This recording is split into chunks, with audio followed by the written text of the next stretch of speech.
નમસ્કાર બાળ દોસ્તો, મિત્રો. જો વાર્તા સાંભળવાની છે ને, તો આજે આપણે શિવરાત્રિનો તહેવાર આવ્યો છે ને, તો એ નિમિત્તે વાર્તાઓ સાંભળશું. પણ હા, એ પહેલાં શિવરાત્રિ શું કામ ઉજવવામાં આવે છે, એની પૌરાણિક કથા શું છે, એ જરા ટૂંકમાં જાણી લઈએ. બરાબર ને? તો બ્રહ્મા અને વિષ્ણુ બંને વચ્ચે વિવાદ થયો કે આપણા બેમાં મોટું કોણ. એ વખતે ત્યારે તો હજુ પૃથ્વીની રચના નહોતી થઈ, એટલે બધું જળમાં જ હતું. ત્યાં એક ઊંચો સ્તંભ પ્રગટ થયો અને આ દિવ્ય જ્યોતિર્લિંગ, બરાબર, એનો નીચેનો છેડો પણ ના દેખાય અને ઉપરનો છેડો પણ ના દેખાય. આટલું વિશાળ શું હશે? બંને નક્કી કર્યું કે આપણે એનો તાગ મેળવીએ. જે એમનો છેડો જાણી આવે એ મોટો. વિષ્ણુ તો ઉપર તરફ ગયા અને બ્રહ્મા નીચે તરફ ગયા, પણ હારી થાકીને બંને પાછા આવ્યા. તો કોઈને એનો અંત ના મળ્યો અને બંનેનું અભિમાન ઓગળી ગયું. ત્યારે એ જે દિવ્ય જ્યોતિર્લિંગ હતું ને, એ ભગવાન શિવ પ્રગટ થયા અને બંનેને કહ્યું કે તમે બંને મારા પરમ જ્યોતિ સ્વરૂપમાંથી પ્રગટ થયા છો, માટે હવે તમે સૃષ્ટિની રચના કરો અને એનું પાલન પોષણ કરો. તો આ વાત છે. આ દિવસ પ્રાગટ્યનો દિવસ હતો, ભગવાન શિવનું પ્રાગટ્ય થયું એનો. તો એ શિવરાત્રિ તરીકે ઉજવાય છે. વળી એમ પણ કહેવાય છે કે ભગવાન શિવ અને પાર્વતીજીના વિવાહ આ દિવસે થયા. તો શિવ એટલે શુભ, કલ્યાણ અને સત્ય, સુંદર, એ જે એમનું પરમ રૂપ છે. અને પાર્વતીજી એટલે માં, શક્તિ સ્વરૂપા. આ બંને એક થાય અને આપણું સૌનું મંગળ થાય. બરાબર ને? તો એ દિવસ પણ ઉજવવામાં આવે છે. બંનેનો વિવાહ આ દિવસે થયો એમ પણ કહેવાય છે. ગમે તેમ પણ આપણે તો કંઈક નવું શીખવા મળે એ રીતે આપણે એને વાર્તાઓ સાંભળીએ. બરાબર ને? એક વખત એક માણસ જંગલમાં થઈને પસાર થતો હતો. અચાનક એને પાછળથી જોરદાર વાઘની ત્રાડ સંભળાઈ. વાઘ પાછળ આવી રહ્યો હતો.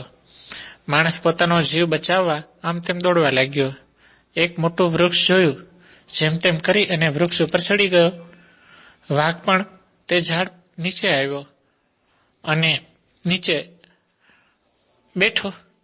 વારે વારે ત્રાડ પાડે, પણ વાઘ તો કઈ ઝાડ ઉપર ચડી શકે નહીં અને પેલો માણસ ઝાડ ઉપરથી નીચે ઉતરે નહીં.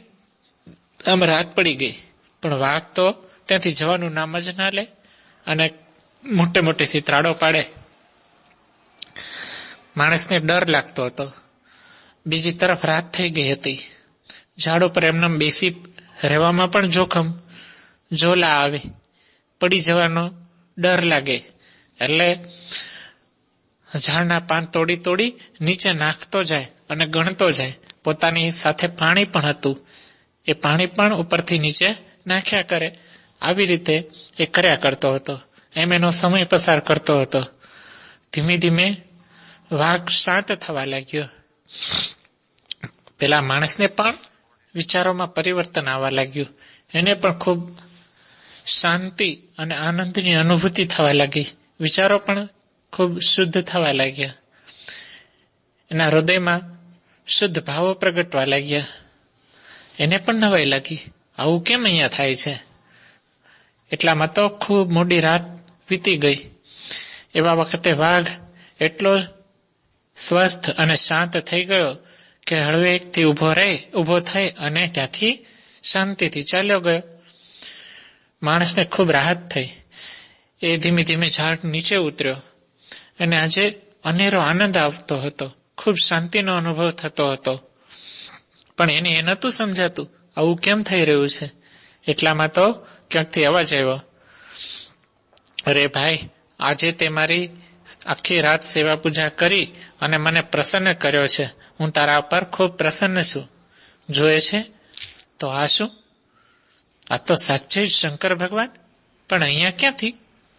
એ તો એકદમ એને પગે લાગ્યો અને પૂછવા લાગ્યો, અરે પ્રભુ, મારા જેવા ઉપર એકાએક અહીંયા કેમ તમે આજે પ્રગટ થયા?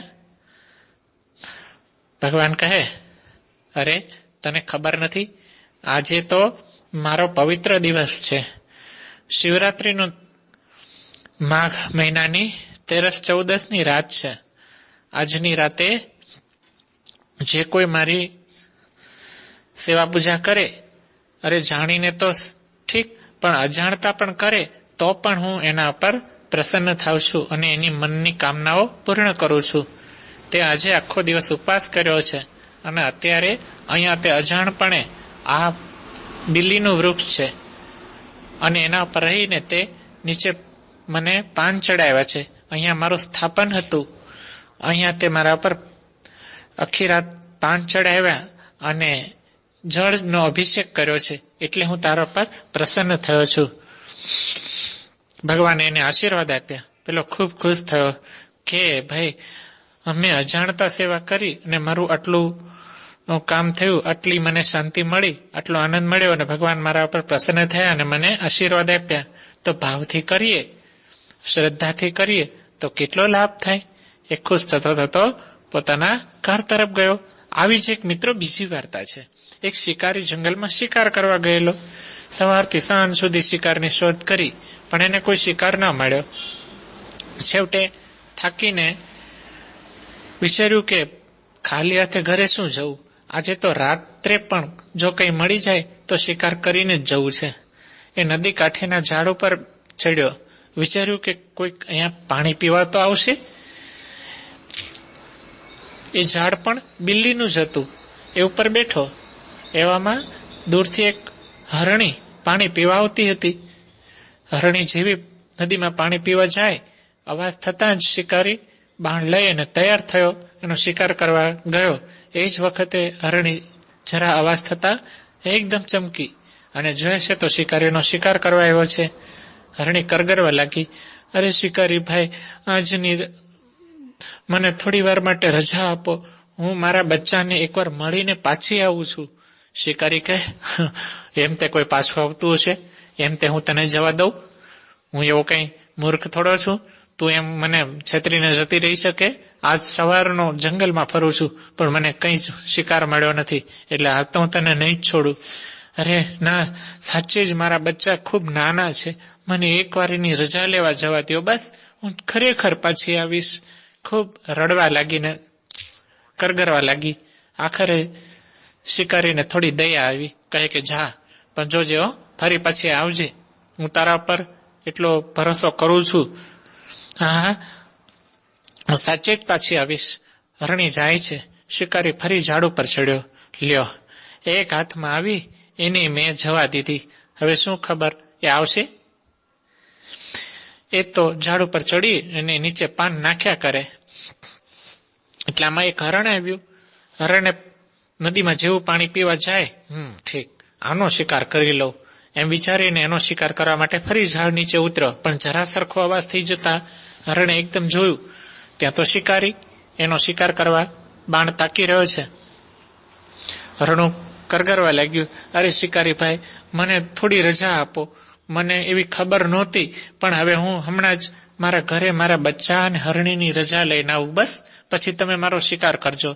અરે હમણાં જ એક હરણી ગઈ છે, એ હજી આવી નથી, અને એમાં હું તને રજા આપું એટલે મારે તો આખો દિવસ બગડ્યો, અને હવે તું જા એટલે મારે તો ખાલી હાથે જ જવાનું ને? ના, હવે તો નહીં જ જવા દઉં. અરે શિકારી ભાઈ, જરા દયા કરો, બસ હું ખરેખર પાછો આવીશ, બસ એકવાર મને રજા લેવા જવા દો. એ પણ બહુ કરગરવા લાગ્યું. આથી શિકારીને પણ એના પર દયા આવી જ કીધું, જા, જોજે પાછું આવજે. હા, હરણું તો ગયું. શિકારીને થયું કે આજે શું થવા બેઠું છે, બધા મારી પાસે રજા માગીને જતા રહે છે, અને મારું આજ હૃદય કેમ એવું થાય છે કે હું રજા આપી દઉં છું. આ બાજુ હરણ ને હરણી એના બચ્ચા પાસે ગયા છે. હરણી ત્યાં એના બચ્ચાને સમજાવે છે. ત્યાં હરણ પણ પહોંચ્યું. એ પણ કહે, હું પણ શિકારીને એવું જ વચન દઈને આવ્યો છું. હરણી કહે, હું પણ એમ જ કહીને આવી છું, તો હવે આપણે તો જવું જ જોઈએ. બચ્ચાઓ કહે તો અમે તમારી સાથે આવશું.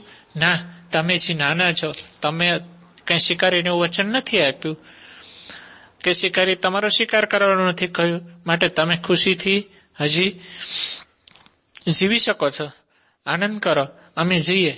ના, અમે તમારા વિના નહીં રહીએ, અમે પણ આવીશું, ભલે અમારો શિકાર કરે. આખરે બચ્ચા જીદ પકડે છે અને હરણ ને હરણી સાથે આવે છે. શિકારી તો રાહ જોવે છે, સમય કાઢવા ઉપરથી પાન તોડી તોડી નીચે ફેંકા કરે છે. આખરે કંટાળ્યો કે કોઈ આવ્યા તો નહીં, પણ હવે થાય શું? પાન ઉપરથી નાખતો જાય છે, પોતાની પાસે રહેલું પાણી પણ એ નીચે નાખે છે. ધીમે ધીમે એના મનમાં વિચારો આવવા લાગે છે કે અરે શું મેં આખી જિંદગી આ નિર્દોષ પ્રાણીઓનો શિકાર જ કર્યો, આવો ધંધો કર્યો? શું આમ જ મારે જીવવાનું? કોઈનું જીવન છીનવી લેવું એ તે કઈ જીવવાની રીત છે? એને એકાએક વિચારો પલટાવા લાગ્યા, મન એક અનેરો આનંદ આવવા લાગ્યો. એટલામાં તો હરણ ને હરણી ત્યાં આવી ચડ્યા.